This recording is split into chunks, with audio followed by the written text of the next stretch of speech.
Hi, everybody. Welcome back to Casey Ezel Writer Life. I'm so excited to bring you today's video. So today I am joined by my very good friend and publisher and sort of mentor in a lot of ways, Chris Kennedy. So yay, welcome, Chris. Hey, great to be here. Thanks a lot. Yeah, thanks for being here. So today, I'm super excited about this video, you guys, because today we're going to talk to you a little bit about our goals for 2023. And this is a subject that I personally am kind of obsessed with and passionate about. And I specifically asked Chris if he would join me because for those of you who aren't familiar, Chris is the president and CEO and factory boss of Chris Kennedy Publishing, which is the indie publishing powerhouse company that I publish a lot of my independent work with. And Chris basically built this thing from scratch.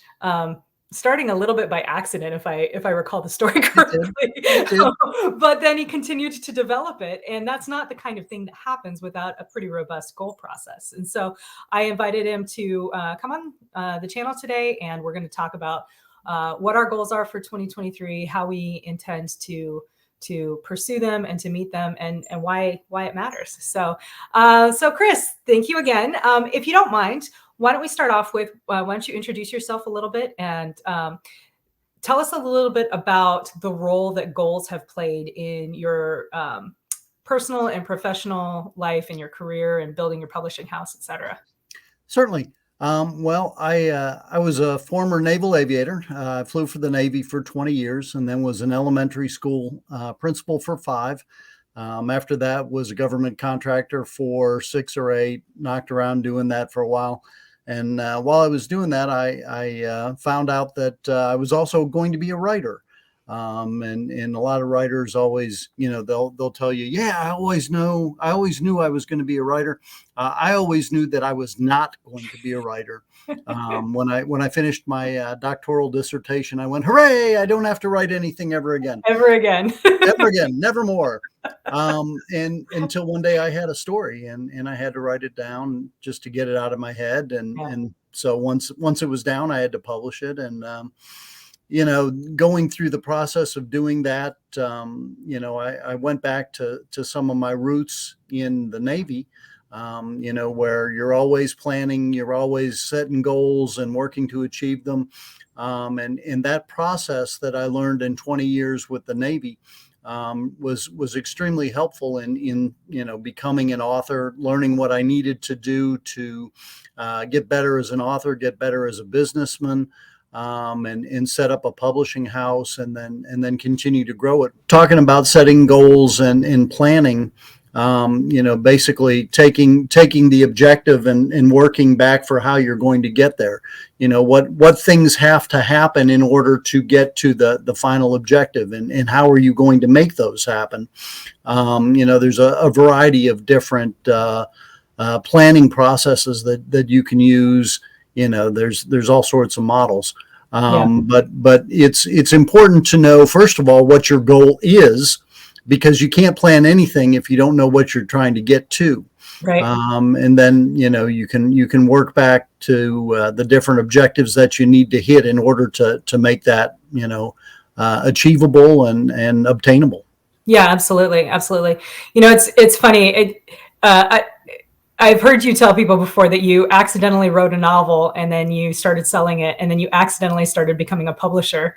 I accidentally became a goal setter. So when I was, it started probably back when I was, I don't know, like a kid. Because I've often told the story about how I wanted to be a dragon rider, and there weren't a lot of dragons around, so I decided I would be a pilot because that was the next best thing. And so I told this to my dad, and my dad said, "Well, if you're going to be a pilot, you should go to the Air Force Academy." And I was like, "Okay, what do I have to do to go to the Air Force Academy?" And so some would say naval aviation is okay too. He actually did bring up naval aviation, and I was like, "No, I want to be in the Air Force," because he was in the Air Force. My mom and dad were both in the Air Force. It was what I knew. Yeah. That's fair. So it started with that. It was like, okay, well, if I want to go here, what do I have to do to get there? Okay, well, what do I have to do to get those things? Which is exactly what you're talking about in terms of. And that's a big process trying to Yeah, get into the academy, all the wickets you have to go through. So, I yeah. mean, It's the. that's that. I was going to say the application process. I'm fairly certain is the first weed out that you Yep. go through. Who can read the fine print? Who can follow the fine print? That's right. That's right. Yeah, who can jump? Who's willing to jump through all these hoops? That might be an indicator that you'll be okay as an Air Force Well, officer. my wife is Canadian, Uh-huh. and we went through the immigration process, and we went in, to go through the interview, and I had all this paperwork, and the interviewer was like, okay, well, give me this, okay, here you go, give me that, here you go, give me that, here you go. He's like, nobody ever gets it right the first time. Yeah, I yeah. can read fine print. Yeah, that's right. That's right. Well, that's awesome. It's funny to me that I mean, we different services, but we share a military background, we share an aviation background, and Mhm. that's probably part of the reason why I think you and I communicate very well. But it's probably part of the reason why I think our goals from conversations that we have do seem to be very aligned. So anyway, that'll be interesting as we go on for people to kind of note that. So one of the things that I have learned in the process of setting goals is that it is helpful for me to look back at what I've accomplished in order to because the whole purpose for me of setting goals is it's exactly what you said. If I have this ideal life that I want to create, that, I want to feel a certain way, I want to live a certain way, I want to be doing a certain thing, the goals are how I get there. They keep me moving in the direction towards that ideal life, right? Yep. And I find it very useful to look back and see, okay, so where have I come from? Where am I now? Do you want to do that real quick? Well, that's part of the whole process of setting goals is seeing where you're going along the Right. way. Right. Is this goal attainable? Okay, well, I think it's this to get to here, but maybe it's not. Maybe this one thing didn't work, and now I got to go over here and come around it a different way. So Right. absolutely, looking at self-assessment, where you are, how far you've come, is definitely important to the process. Yeah. So we'll start with that real quick. I have this. Thank you for helping me with this slideshow that we put together for everyone. As you can tell, a couple of staff officers here. PowerPoint Rangers. PowerPoint Rangers. I've got my tab. All right. So yeah. So here are some of the things that I did in 2022. Most of my I apologize to those of you who saw my channel update. Some of this is going to be a repeat, but the truth is most of my accomplishments in 2022 didn't really have as much to do with writing as they did with just overall life, which is important too, obviously. So I had, my last, which is kind of a sad accomplishment, but I had my Finney flight in the and Model Huey. I retired from the Air Force. I moved back to the U.S. from Japan. Bought a house here in the Richmond, Virginia area, and started a new job. Started this air ambulance job, which I'm very much enjoying. And so I was looking at this, and it's all summertime stuff, right? But it was really interesting to me how even in the beginning of the year, I was really building up towards all of these events. And all of those are big things. Those are major life events. Yeah. And it's easy to put one little peg on there and say, okay, this happened in April, but building up to the last flight, moving to Japan, retiring, all of those are big things that have an awful lot of pieces that go into them. So yeah, absolutely. And I mentioned this in my channel update video, but my word of the year for 2022 was transition, and boy howdy. So what about you? What are some things that you did this year? Well, I moved to the mighty metropolis of Coinjock, North Carolina. Beautiful. Right at the beginning of 2021. So this was 2022 was really the first full year there. We finally got moved in. The boxes are all finally gone. We upgraded a shed into a mother-in-law suite. We got the grounds going, so there was a lot of things in and around the house that had to get done, Yeah. and did. So hooray! Yeah. Your Accomplishments. home is beautiful. I don't mean to interrupt you, but I feel like people should know that was the work that you did was well done. Yeah, because your home is beautiful. Your mother-in-law suite is gorgeous. Well, thanks. I put all of that to Sheila. Sheila is the one that did a lot of the did all the decorating. So yeah. if it looks nice, that's her. If it exists, that's me. Well, it's a team thing. That's fine. Yeah, absolutely. Yeah. From a professional sort of thing, I was a master of ceremonies for the first time, which was a pretty big thing, especially since it was LibertyCon, which is, one of my top 2 or 3 favorite cons. Absolutely. Published almost 200 books, so that's almost, that's a book, more than a book every other day. Yeah, crazy. 75 in English, 125 in mostly German, but a few in French and Spanish.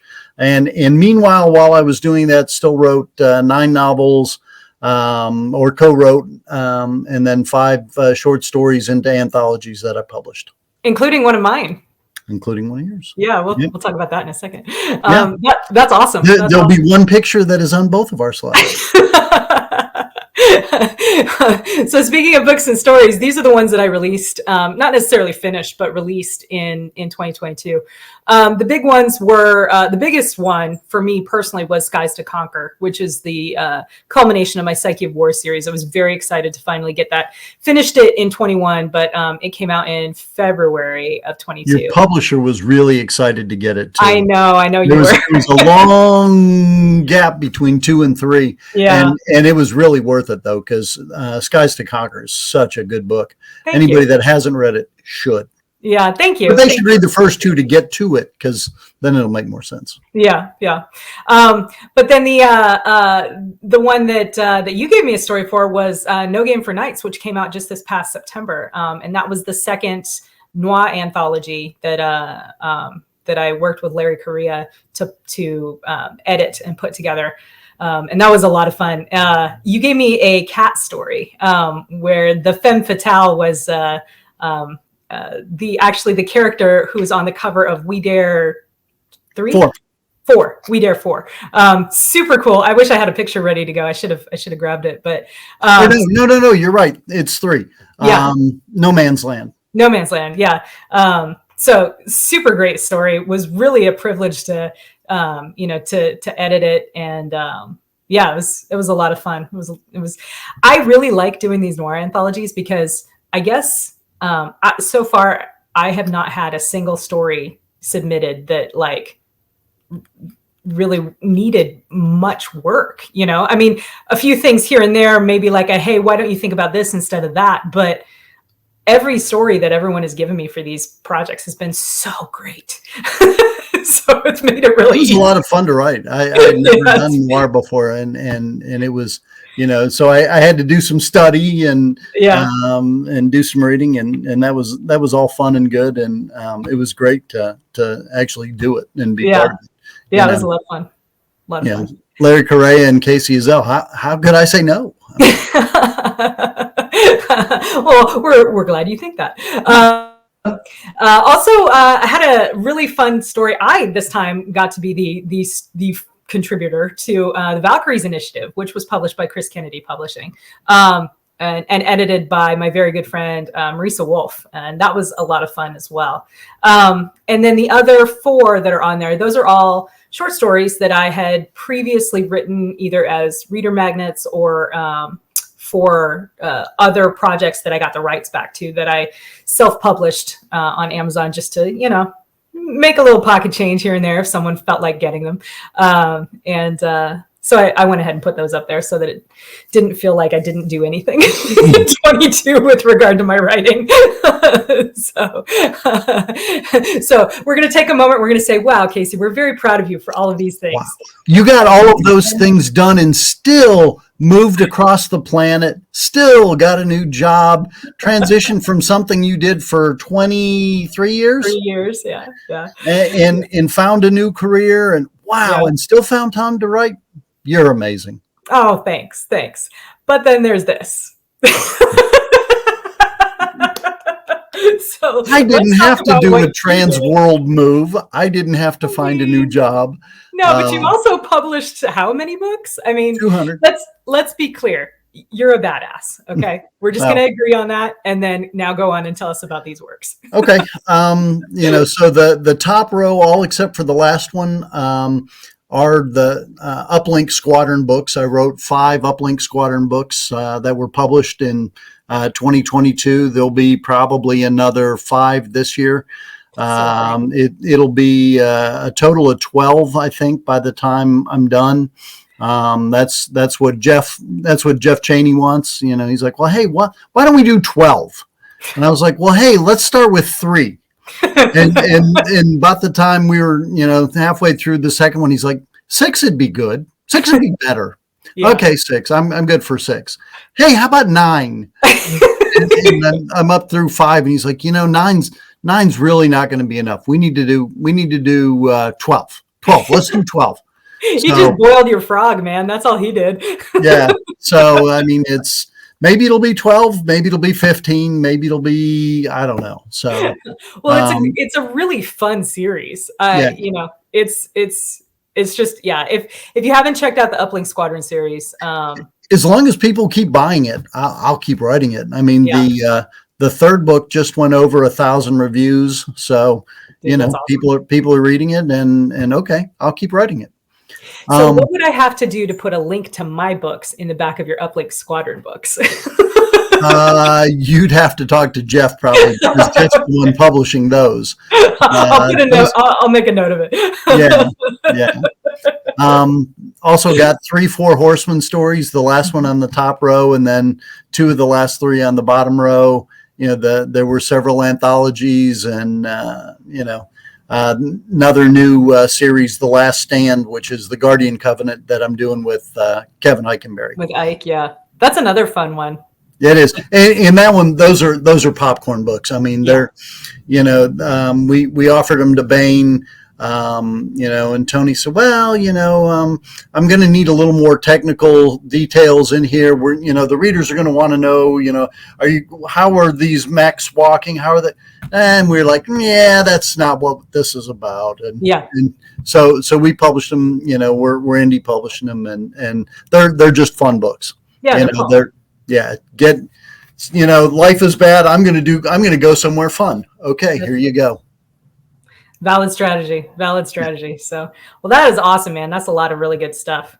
All right. So that's what we did. That's where we've been. So here's kind of what I am looking at for 2023. And just in the interest of full disclosure, I'm just going to let everyone know that the wording here is a little bit more vague than what I actually have down in my notebooks. I do like to put specific numbers on things when I can because it gives you something concrete to shoot for. Goals need to be measurable. They can't be fluffy. They need to be measurable so that you can see, did you achieve it or did you not? Right. However, some of those numbers are not anyone's business other than mine. So we have slightly edited language, and I hope you'll forgive me for that. But the first one is, and this should make you, as my publisher, fairly happy. Write more books. I want to write more books. Yeah, I want to write more books specifically to increase my writing income. I'd like to get to the point where I can replace my flying salary. Not that I intend to quit my flying job anytime soon, but I'd like to have the option to do so because the ugly truth about flying, particularly helicopter flying, is that you can't do it forever. It's too hard on the body. And so when that point before that point comes, I would like to go out on my own terms before the job breaks me, as it were. Helicopters don't fly. They beat the air into submission. That's right. Unfortunately, they also beat the pilot around a bit too. Yeah, a little bit. So, that's now this is not, this may or may not be a goal that I'll actually achieve in 23, but it takes me back to that idea of, okay, well, it's leading me towards the life that I want, right? So, if I can't fully replace my salary this year, no big deal. I'll keep the goal and keep working on it next year. But if I can have positive momentum, positive movement in that direction, that's really what I'm looking for, right? Absolutely. Yeah. The second one is to post consistently on social media to grow my fan community. You and I've had some discussions, and I actually did a presentation at 20 books to 50K on this idea of building a fan community. And one of the things that I talked about is, having that consistent communication with the fans, because really it's all about connection. And so if I'm not posting, then I can't be building those connections. I'd like to, and for this one, I went ahead and left the specific numbers in, just because I didn't see any harm in it. But I also did a thing where I kind of did a good, better, best goal, right? Target. So if I can increase my fan community size by 10%, that's good. I'm super happy with that. 20% would be even better. And then 30% would be, that's kind of like the stretch goal, if you want to think of it in those terms. And then the third goal, this is another one that I is more specific in real life, but I made it a little bit more vague for public consumption, is that I want to establish an environment, habits, and lifestyle that contributes to my overall health and happiness. So things like finishing unpacking my house and, having a consistent workout routine and watching my nutrition, all of those sort of like preventative maintenance, care and feeding of the writer type of goals, or type of projects, I should say. And those are great goals to have, because a lot of times, especially with authors, those get forgotten. 100%. It's easy to sit in a dark room and write, and you lose the environment, the habits, and lifestyle that contribute to health and happiness. Because if you don't have health, it's hard to be happy. Well, and then the other thing too is that I've noticed, and I think we've had some conversations about this. I've noticed that it's hard for me to be creative if I don't take care of my body and my mind. And, so I have to do things like exercise and eat right and stay hydrated and get enough sleep. Because if I don't do those things, like I sit down at the computer and it's blank, or not the computer, but my brain is blank. Like I'm like, what are words? I don't even know, Absolutely. You have to be in the right frame of mind in order to write quality words every day. It's, some people say, oh, you're just writing words. Well, they got to come from somewhere. And if you're worried about, this or that or the other thing, it's hard to concentrate on what you're doing. Right. You have to really be in the right frame of mind, and all of those things contribute to that. So yeah, for sure. So I try to keep it to 3 because I don't want to overwhelm myself. So that's what I'm working with right now. How about you? As far as goals for the year, as an author, I'm looking for 750,000 words this year. It says 2020 a day. It should be 2050 a day. That's what my goal is, to write on average 2050 a day. And if so, that'll get me right at 750,000. There are going to be days where there's 0. There are going to be days where there's 4,000 or 5,000. And, the goal is to make the zeros fewer, and that way the 4s and 5s don't have to be as plentiful too. Right. So that everything, as Ben Franklin said, all good things in moderation. Right. Including moderation. Yeah. So, but the goal is to ultimately write 750,000 words. I'm as my publisher, I'm one of my best authors. Yeah. So I want to have, about that, which will be at least 6 books, and then other things, whether they're short stories, novellas, as well. If I get a 7th or an 8th book out, hooray! There'll probably be more than 6, because I'll end up co-writing, some of them, so I don't have to put 100,000 into one. It'll only be 50. So sure. that's a good goal. Almost met it this year, as we'll see. And this year I'd like to really hit it. Awesome. As a publisher, I want to publish with intent. What does that mean? Means that 2022 saw some really good books come out of CKP, and I want to continue to do that. I've always, I have turned away books in the past. I will probably turn away more, maybe publish fewer this year, so that I can concentrate on the ones that I do publish and make sure they get all the backing and everything necessary to be successful. Yeah. Instead of just publishing a lot or every book that, people want me to publish, which I don't anyway, but to publish with intent, to take ones, get them good covers, get them, all of the things to be successful. I was on a convention panel with Casey one time. I think it's 3 or 4 years ago. And I said, somebody asked me about a goal. And I said, my goal is for all my authors to make $1 million. Do you remember that? Yep. Yep. Yep. Because I'm in, for the record, I am in. Yeah. If all my authors make $1 million, I'll probably be doing okay too. Yeah. So I want to focus, even more on trying to get them there. And then, my outside, my jobs, is to devote more time to family and travel by the second half of the year. One of the things that kind of, hurt toward the end of 2022 was my wife had a number of different medical things, and we're getting them straightened out here at the start of this year. And by the time she's ready to do them again, I want to have my life, my business side ready to join her and do a little more travel with her and go some places and do some things and have some of those health things that we can do together. And even if it's just go out and take a walk, sure, and work on, something physical, that's, that's all part of it. So, and if I do those three, I'm going to be a pretty happy guy. Yeah, no, I those look awesome. I find it really interesting. I don't know if you noticed this, but I find it really interesting that you and I both have like writing, business adjacent to writing, and then like personal, family, health, etc. Why do you think that is? We come from a certain mindset, I think. Yeah. The military mindset, is goal oriented, and we're used to looking at okay, where are we driving? How are we going to get there? And all of those support each other. Yeah.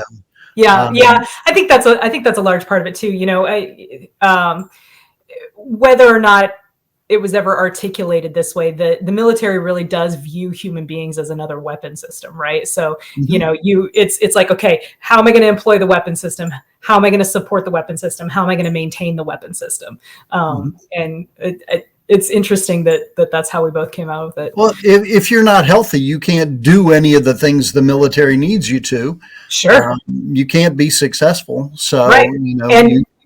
And as we discussed, you can't create the things that your readers and your audience and your fans need either, so it's both a physical health and a mental health. Yeah. And you need both of them in order to be everything that you want to be and do the things you want to do. So, 100%. I think they all, they all reinforce each other. Yeah. Yeah. Fully agree.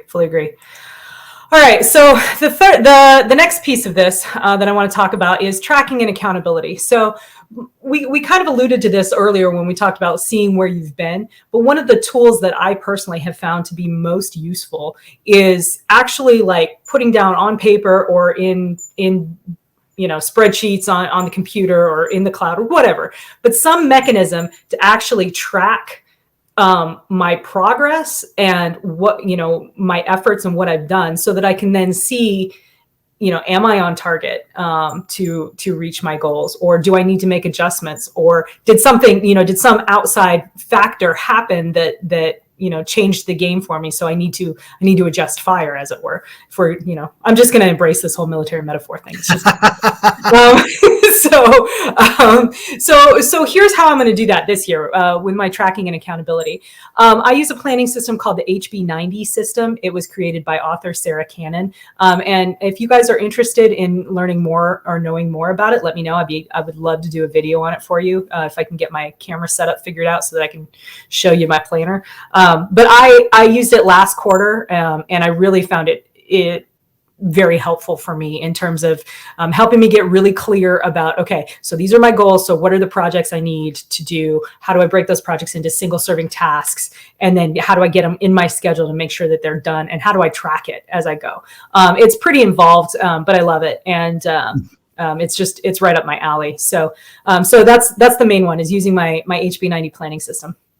In addition to that, Maya Clev, it was actually Maya Clev and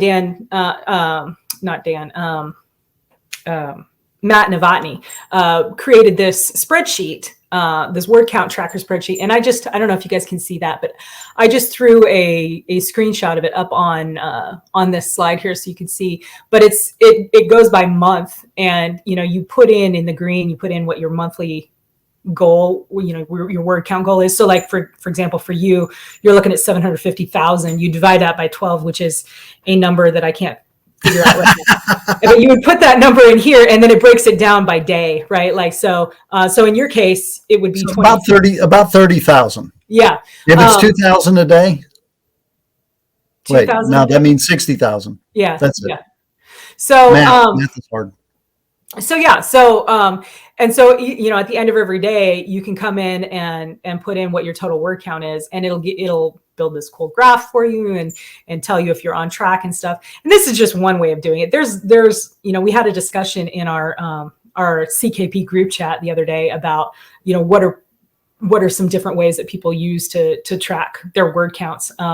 This will be my first year using this spreadsheet. I'm kind of excited about it. I think it'll be cool. So we'll see how that goes. And then the third piece to my accountability, and I alluded to this earlier, is these videos.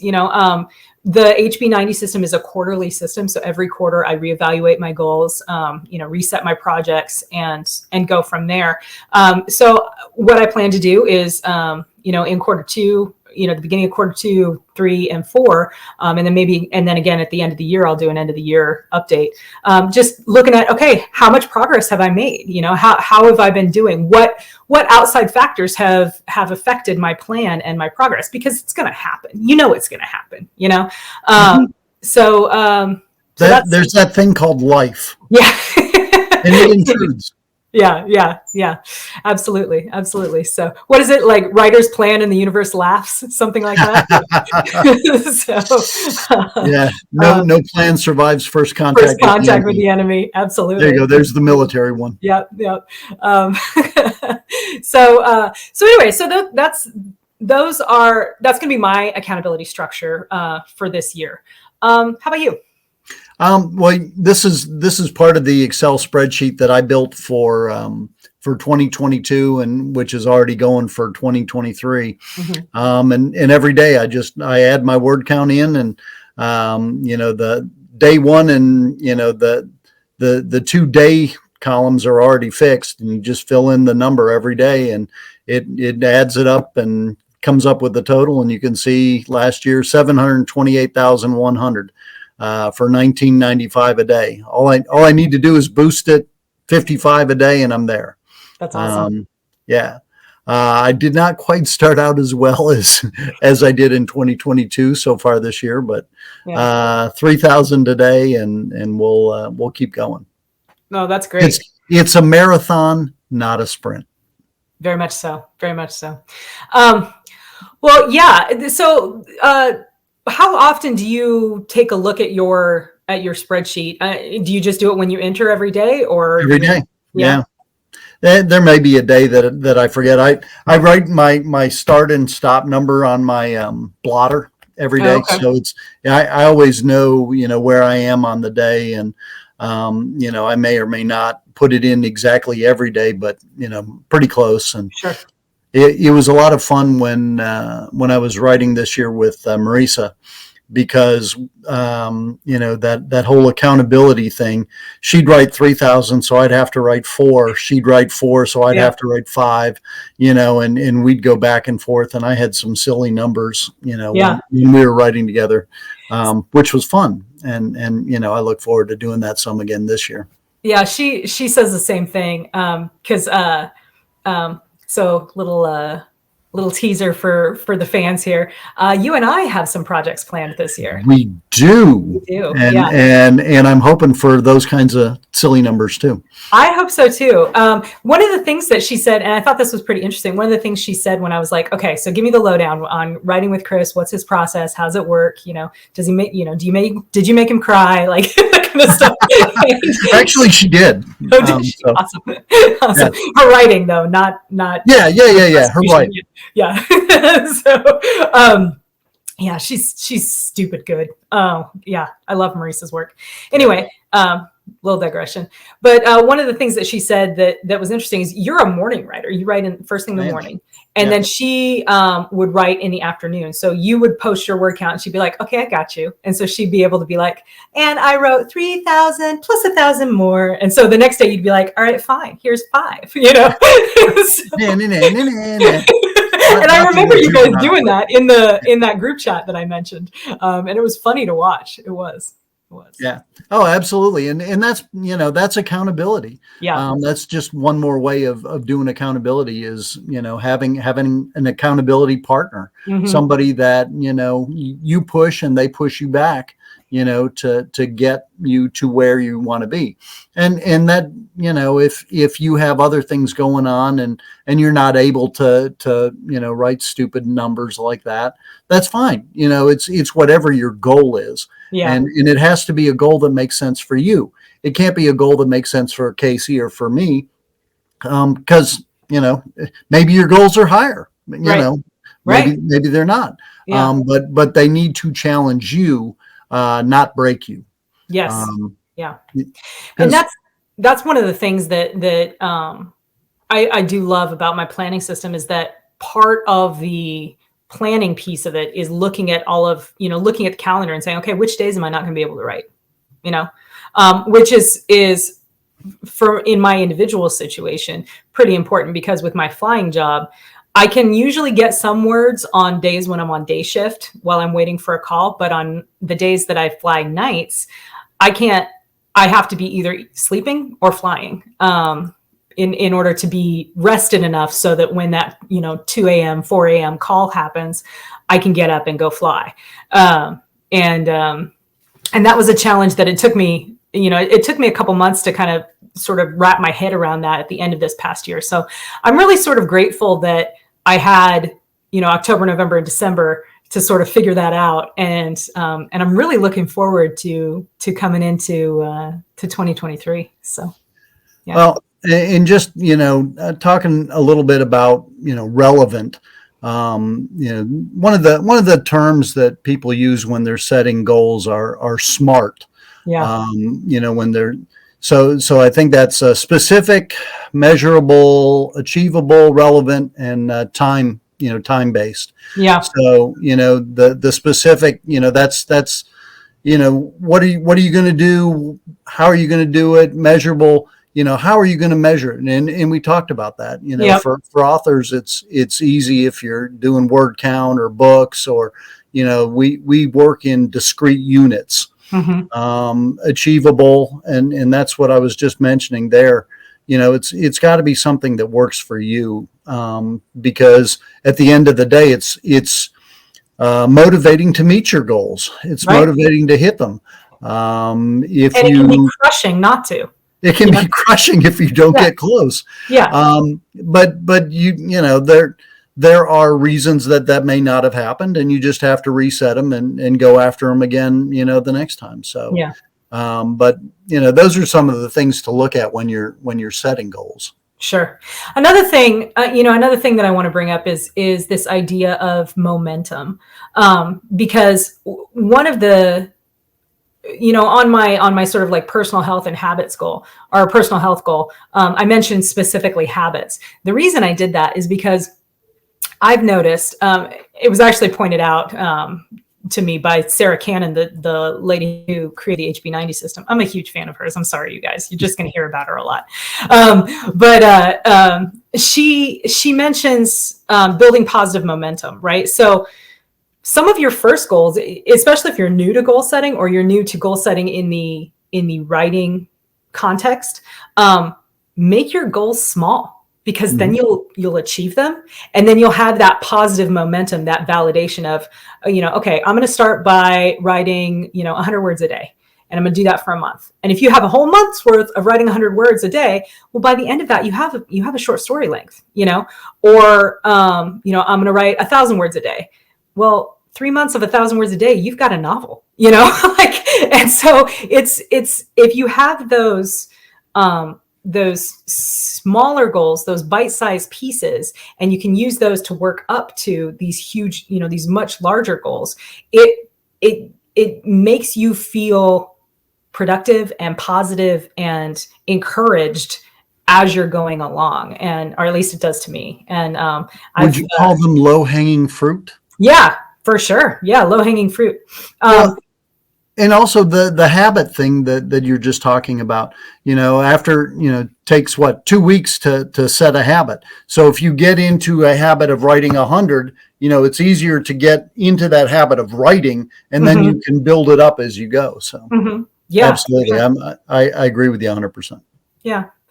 Well, man, this has been a fun conversation, Chris. I'm so glad you could join me. Thanks for having me. Yeah. Enjoyed it. Yeah. Well, we'll talk offline. Let me know if maybe you want to check in mid-year or something like that. And sure. Love to come back and chat and see how it goes. That'd be good. If you guys have meet you for your half-year accountability. Yeah, that sounds great. We'll do that. Well, it's a date. I've already said what my goals are, so we'll see how we do. We'll set it up. All right. If you guys have any other questions for me or for Chris, you can just put them down in the comments. I would love it, and so would Chris, if you would give me that Chuck Yeager thumbs up. And let me know if you like this kind of content, if you're interested in seeing more about goals, and let me know what some of your goals are if you're comfortable sharing that. So thanks again for joining us. Thanks to over here, Chris Kennedy, for joining us as well. I'm Casey Zell, and this is My Writer Life. Bye.